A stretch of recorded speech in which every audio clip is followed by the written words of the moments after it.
এখন তুলিয়ে নে গামোচাই নে এখনৰ ভিতৰত কি আছে ধৰিবই নোৱাৰি এখন হুবও পাৰি গামোচাও ল'ব পাৰি এখন টাৱেলো কৰিব পাৰি আৰু এটা মানুহ আকৌ হ'বলৈকে নোযোৱে শিৱসাগৰ জিলা আয়ুক্তৰ কাৰ্যালয়ৰ সন্মুখত প্ৰতিবাদ শিৱসাগৰ জিলায়ুক্তগৰাকীয়ে আচলতে শিৱসাগৰ জিলা বানাকান্ত ৰাইজক লৈ হেতালি খেলিছে তেখেতৰ নিজৰ মৰ মেটালিৰে নিজে দাদাগিৰি কৰিছে 15,000 টকা সাহায্যৰ পৰা বঞ্চিত বানপীড়িত পৰিয়ালৰ প্ৰতিবাদ 15,000 টকা 15,000 টকাটো পাব কাৰণে চেকাবা পঞ্চায়ত ঘৰ পৰিছিলে গাঁও পৰিছিলে পালে না পইচা আমি নাই পোৱা বান সাহায্যৰ নামত যিখিনি আমাৰ প্ৰাপ্য হয় সেইটো বস্তু আমি পাব লাগে কাৰণ তাৰ পৰা আমি বঞ্চিত হৈ আছো 15,000 টকাটো বানাকান্ত ৰাইজক দিব লাগিব যিখিনি পোৱা নাই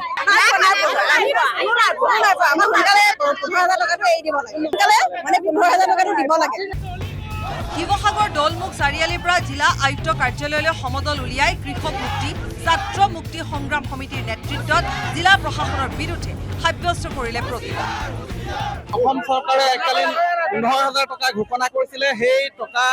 লাভ কৰা নাই যাৰ বাবে এইসকল পৰিয়ালে আজি কৃষক মুক্তি আৰু ছাত্ৰ মুক্তি সংগ্ৰাম সমিতিৰ নেতৃত্বত এনেধৰণে শিৱসাগৰৰ দৌলমুখ চাৰিআলিৰ পৰা জিলা আয়ুক্ত কাৰ্যালয়লৈকে এক প্ৰতিবাদী সমদল উলিয়াই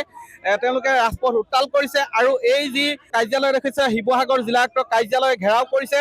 ঘেৰাও কৰি তেওঁলোকৰ দাবীসমূহ ইয়াত উপস্থাপন কৰিছে প্ৰশাসনে যোগান ধৰা তুলিসমূহৰ ক্ষেত্ৰতো দুৰ্নীতি কৰাৰ অভিযোগ তুলিলে প্ৰতিবাদকাৰীয়ে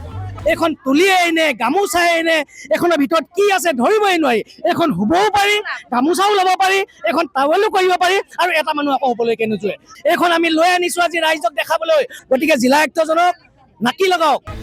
বানপীড়িতৰ সাহায্য নোপোৱাক লৈ জিলা আয়ুক্তকে দোষাৰোপ কৰিলে প্ৰতিবাদকাৰীয়ে শিৱসাগৰ জিলা আয়ুক্তজনে কৰ্মবিৰতি তেখেতৰ কৰ্মচাৰীসকলক কৰ্মবিৰতি কৰাইছে অৰ্থাৎ মানে শিৱসাগৰ জিলাৰ বানাকান্ত ৰাইজে আৰু এদিন পিছুৱাই যাব লাগিব 15,000 পাবৰ কাৰণে জনপ্ৰতিনিধি এজনে যেতিয়া ৰাইজৰ ক্ষোভখিনি তেখেতৰ আগত ক'বলৈ যায় তেখেতে তেতিয়া তেওঁৰ কৰ্মচাৰীবিলাক তেওঁ কৰ্মবিৰতি দিয়ে আচলতে এই জিলা আয়ুক্তজন আচলতে 2 নম্বৰী শিৱসাগৰ জিলা আয়ুক্তজন ইয়াৰ পৰা বদলীকৰণ কৰিব লাগে একেটা বিষয় লৈ শিৱসাগৰ জিলা আয়ুক্তৰে বিধায়ক অখিল গগৈ তৰ্কাতৰ্কিৰ ভিডিঅ' ভাইৰেল হৈ পৰিছে অখিল গগৈ সংবাদমেল পাতি পুনৰবাৰ অভিযোগৰ আঙুলি টোৱালে শিৱসাগৰ জিলা আয়ুক্তগৰাকীলৈ মই মুখ্যমন্ত্ৰীৰ জৰিয়তে সেইটো লকটো খোলাই দিব খুজিছো ডিচিয়ে কৈছে যে এইটো নালাগে মই আপোনাক ইয়াতে মিলাই দিম তাৰমানে তেল মাৰিবৰ কাৰণে মুখ্যমন্ত্ৰীক তেল মাৰিবৰ কাৰণে এইটো কৈছে শিৱসাগৰৰ পৰা Pradip Gogoi report news 18 Assam north east